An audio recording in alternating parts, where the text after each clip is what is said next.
Hey, welcome to the Eric Box Show, where we help you lose fat, build muscle, and unlock your potential without living in the gym. Now, fitness is a force multiplier, and so when you dial in your health and your human performance, you'll show up better personally, professionally, and everywhere else in your life. And today, we're going to break down something that comes up quite often. It's how to reduce stress and anxiety. It's no surprise that given some of the events of the last couple of years, that the mental health crisis has continued to grow. And when we're not dialed in mentally, it makes it very difficult for us to show up in any other area of our life. So what I'm going to do is break down 11 tips that I found to be incredibly helpful over the last 15 years as a coach to reduce anxiety and reduce stress. So the first thing we need to focus on is optimizing our sleep. Optimizing your sleep is the best thing we can do for mood regulation, and frankly, it is the barrier that keeps a lot of people from developing the physique that they want. Think about it this way. Every single physiological process that our body undergoes is improved when it comes to sleep. If we're talking about nutrition, your nutrient assimilation, your digestion is going to improve with sleep. Your thyroid function is going to improve with sleep. Your insulin sensitivity, how well your body actually handles and breaks down carbohydrates in the foods that you eat, is going to improve directly from sleep. Your force production in the gym will be improved. Your ability to build lean muscle will be improved, and every single hormone related to optimizing your health and looking great naked is going to be improved with sleep. And so when it comes to mood regulation, the same thing also reigns true. Now, talking about optimizing sleep and actually doing it are two different animals. And I realize it's not always easy. With my daughter, she's sleeping a lot better these days, but being a dad with young kids, it's not always easy. And so here's a simple strategy that I like to follow, and it's called the 10-3-2-1-0 sleep strategy. Big shout out to Craig Ballantyne, one of my mentors who taught me this particular method. So here's what we focus on with 10-3-2-1-0. 10 hours before bed, we want to eliminate caffeine. Caffeine has a half-life, and that half-life means it's going to stay directly in your system 8 to 12 hours, depending on the amount of caffeine that we are having. And so what that can do when we have caffeine directly flowing through our body and we're trying to fall asleep, not only can that keep us energized, but it can actually suppress melatonin and our body's ability to relax. And so even sometimes when we're getting sleep and we still have caffeine in our system, it's not going to be deep, restful sleep that we actually need throughout the day and to keep us mentally sharp and reduce stress and anxiety. 3 hours before bed, aim to have your last meal. Now, if you do this in 2 hours or 3 hours, this doesn't necessarily matter as much depending on the meal size, but the more time that you have between bed and your last meal, the better your sleep quality will be. Not only that, if we are going to bed with a full stomach, our body's hasn't really had some time to sit down and digest what we're having, our digestive tract will be an absolute mess. Your gut can be a mess. And the reason this is important is many of the neurotransmitters in your brain are actually produced in your gut. So when your gut health is out of alignment, well, a lot of times it's going to lead to more stress, anxiety, not to mention negative consequences when it comes to digestive health and by extension, what your body looks like. So anything we can do to optimize that digestive process is going to improve the overall result that people are looking for, and it can play a big role in terms of stress and anxiety. 2 hours before bed, try to shut down from work. Again, you can use these 2 to 3 hour blocks between food and work interchangeably. I realize sometimes maybe you have kids and you got to finish, putting the kids to bed and then go back to work for a little bit and then try to go to sleep. The more you can minimize that, the better you're going to be. Because if you alternate mindsets between, say, a focused execution type of a mindset that you might have during work, and then you go to maybe a more playful, loving, caring, type of parent or whatever the situation is, and then try to flip that back on, it becomes much more difficult to decompress again and then be able to fall asleep. I know the later that I work in the day, the worse my sleep ends up being. I ruminate about something at night, I can't quite get to bed, I'm thinking about a problem, and pretty soon my sleep is completely shot. The next day is more stressful. So put in barriers, put in restrictions as to what you're going to work on, when you're going to work on it, and try to push that back as far away from bedtime as you possibly can. One would be an hour before bed, do your best to reduce screen time. More specifically, make sure you're using things like dimmers. You might be using blue blockers. There is a software I use on my computer called Flux, which will actually reduce the blue light directly on my computer and different screens. The blue light that's emitted from these electronics, which are such a big part of our life, can suppress the release of melatonin, right? So if we're watching something that's stimulating, that has bright flashing lights, yeah, there's a reason that your brain is still thinking about that directly when you lay down in bed afterward and you can't fall asleep, because it's ultra stimulating, and that's what's designed to do. It's meant to hook you directly in. So to reduce that stress, to reduce that anxiety, we need to focus on that sleep quality and make sure we're putting these barriers in. And then the 0 in the 10-3-2-1 sequence would be 0 times that you hit snooze. Again, if you're hitting snooze with your alarm, you're just going to get broken, fractured sleep. It's going to leave you groggy and behind that next day. So make sure you're not hitting that snooze button at all, and you'll be in a much better position. Strategy number 2 to reduce stress and anxiety would be to eat at regular intervals. So when we eat at inconsistent times, we're sending different hunger signals throughout our body. This leads to fluctuations both in terms of hunger and cravings, but also in energy levels. And so when we can get our body set on a regular, consistent path, that's going to lead to the best overall results, not only in hunger regulation, management, preventing cravings, all of those things that are necessary for losing fat and building muscle, but it's also going to help with your mood regulation. So when we typically see higher levels of stress, higher levels of anxiety, people tend to reach for food. That's one of the big reasons that most people tend to gain weight.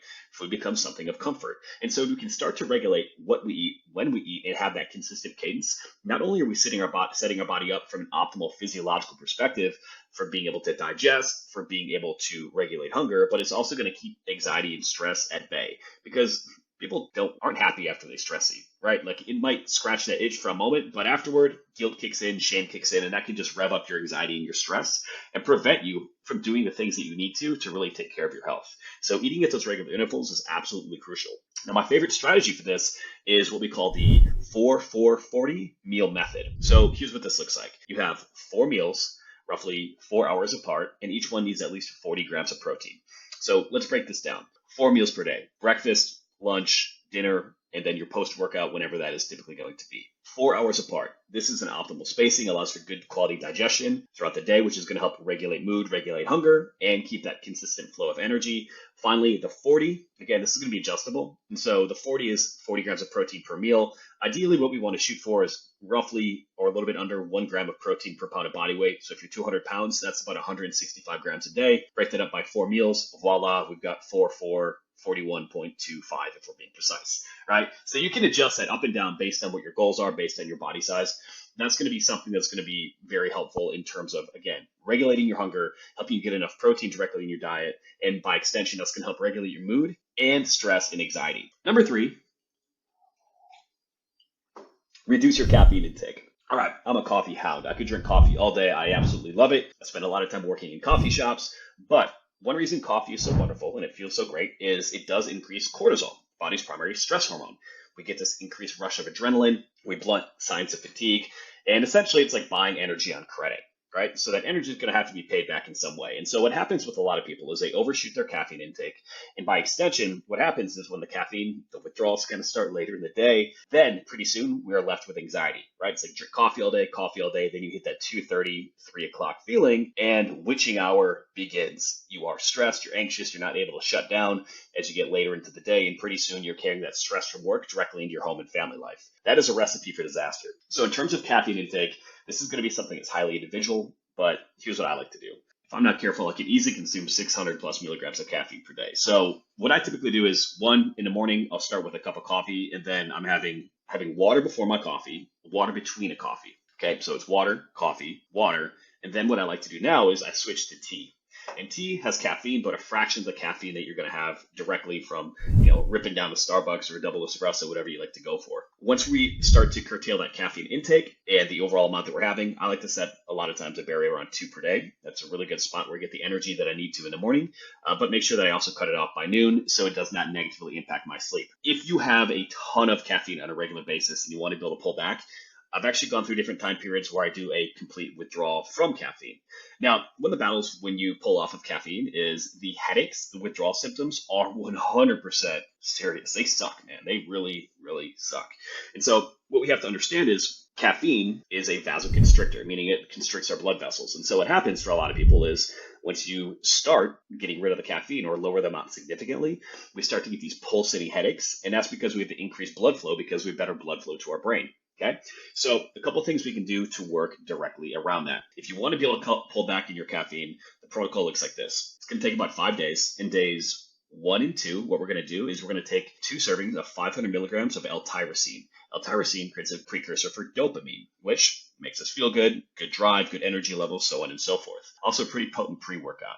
So we can do that. We're also going to have at least a gallon of water a day, and then we want to have at least 2 servings of an electrolyte, something like LMNT or Noon tablets throughout the day. That's going to improve overall hydration. It's going to give you some energy while you pull away from the caffeine so you can still be productive at work. We're going to stick with that for 2 days. Now, on the backside of that, the following 2 days, we're going to cut that L-tyrosine dose in half. So it's going to be 500 milligrams once per day for each of those 2 days while keeping that water intake and the electrolyte intake high. And then on the backside of that, the final day, we can go again 250. You could probably go one more day of 500 milligrams of the L-tyrosine, but again, we want to have this curtailed so we're not using some other energy type source as a crutch, because they're both going to increase cortisol and stress to some extent.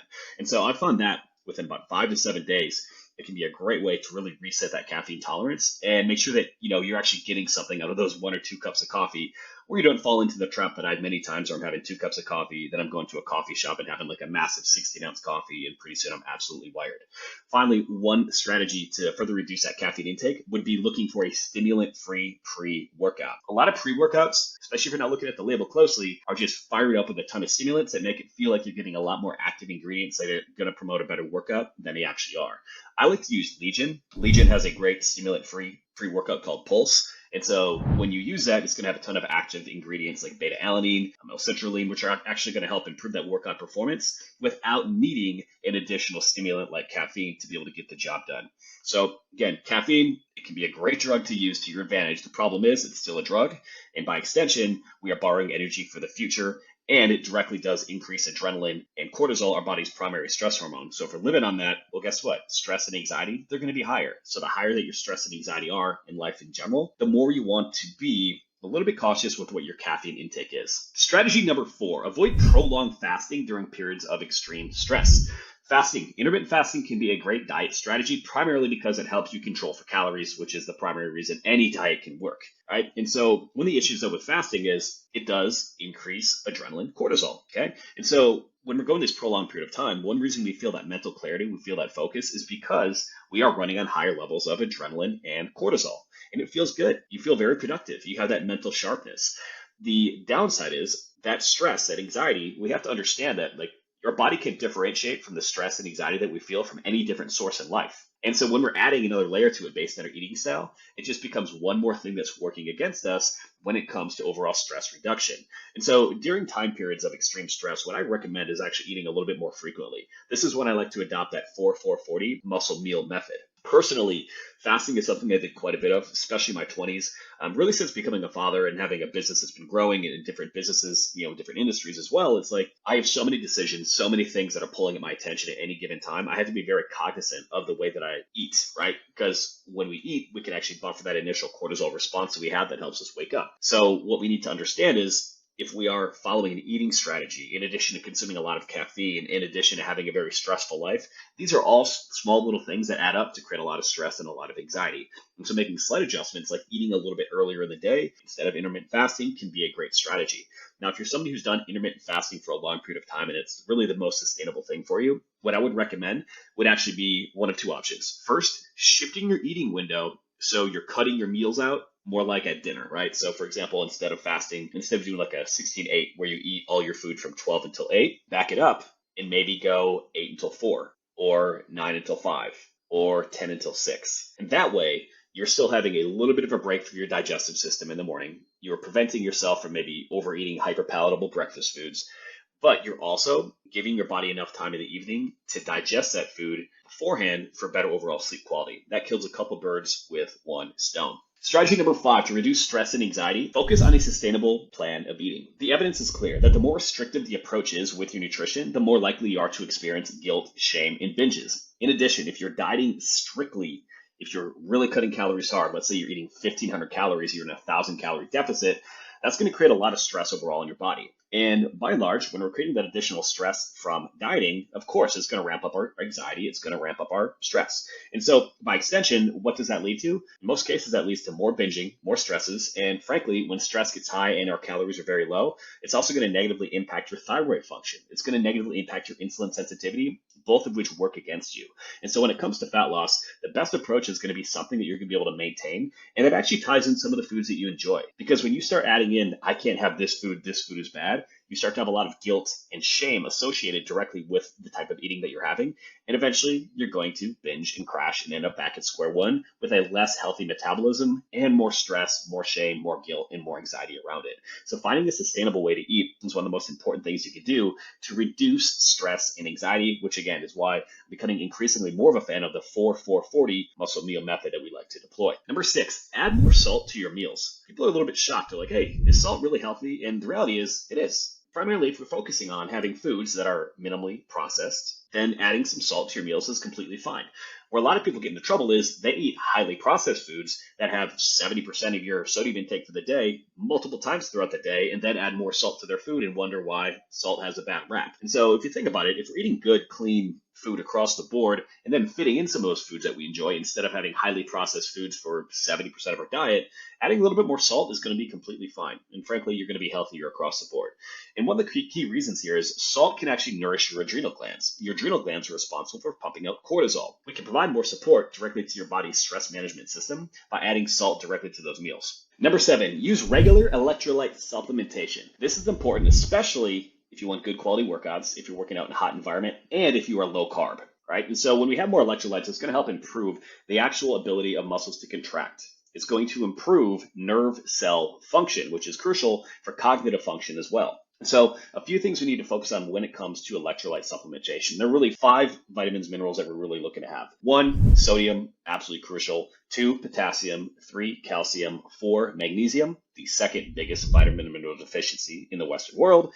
Chloride, which works alongside sodium, and then phosphate. Right? And so that's actually 6. I said 5. Anyway, we'll keep rolling with it. And so supplements that can help provide that electrolyte balance can be a game changer when it comes to your performance and when it comes to overall stress relief. A few that I like to use, I'll use Noon tablets. You can find those, N-U-U-N. There are different variations of them directly that have different kind of chemical makeup. I believe there's a caffeine one. You probably want to get the caffeine free, but those work fantastic. Shoot, even my wife, when she's going on a long run, she's a competitive runner, so she'll actually bring the tablet and then just bite off a chunk of the tablet and keep going. She's more of a savage than I am. I need to put it in water. Also, LMNT is a great supplement you can look for as well, but regular electrolyte supplementation can be an absolute game changer. Personally, what I'll do is I'll have electrolytes with my water first thing in the morning to help rehydrate my cells, get that process jump started, and then I'll also make sure that I'm having something directly during my training, especially during the hot summer months living in the South where you can lose a lot of sweat quickly. Number 8, take magnesium at night and taurine after your workouts. So magnesium, as previously mentioned, is the second biggest vitamin and mineral deficiency in the Western world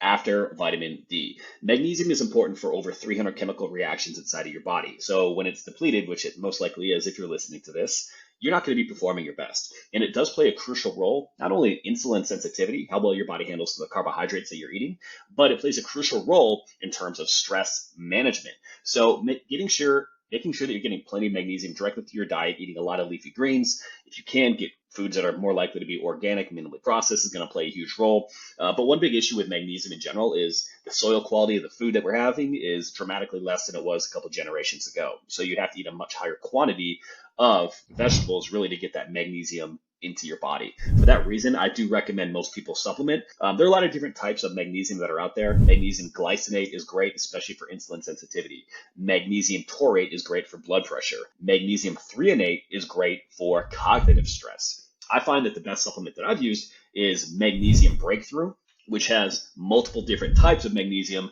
and really gives you a full spectrum to maximize your overall stress management on all the benefits that can really come with magnesium consumption.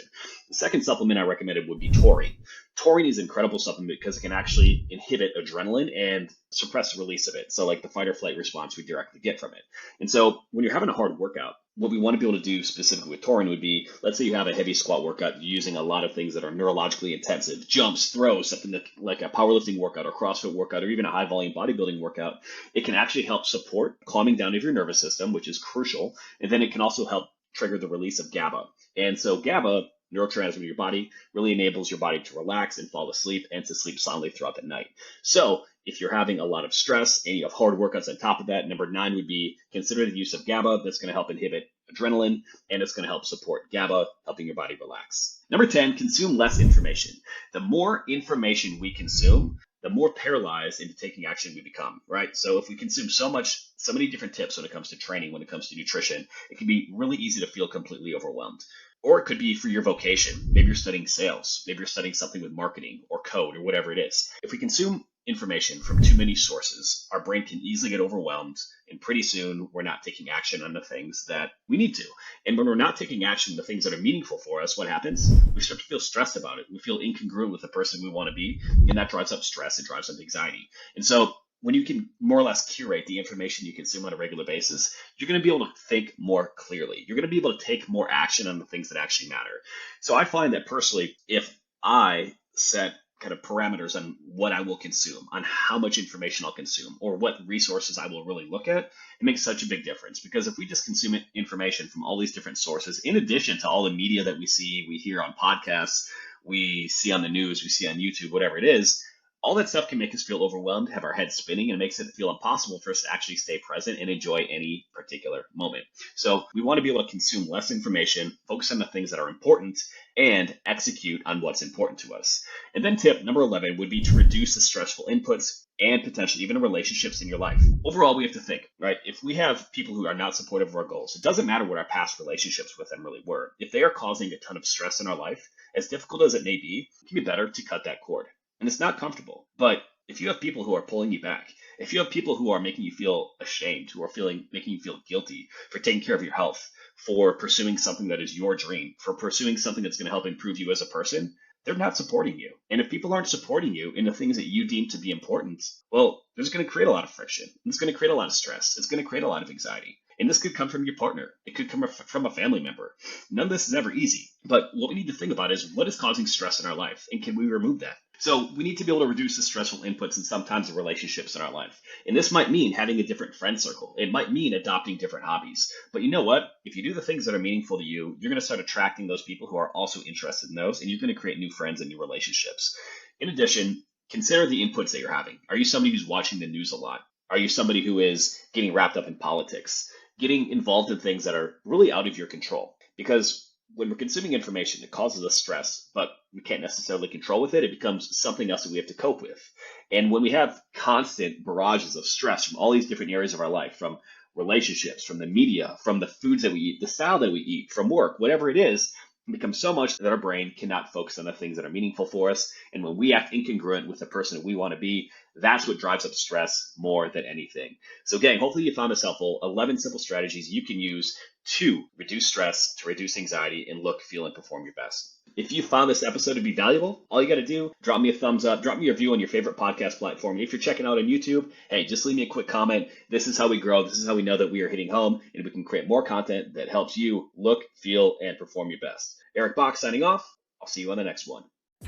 Hey, it's Eric here again. Now, there are 3 ways that I can help you look great naked. Number 1, if you want to grab a free copy of the Look Great Naked protocol to help you lose body fat without counting calories, then go to bachperformance.com/free training. Number 2, if you're a busy guy looking to build muscle, then I recommend checking out our Minimalist Muscle Blitz, which has helped over 1,000 men build muscle without living in the gym. Just go to minimalistmuscleblitz.com. The link will also be available in the show notes. Or number 3, and last, if you want to work with me directly and get the best results possible, apply at bachperformance.com/coaching to look great naked without living in the gym. Until next time, my friend,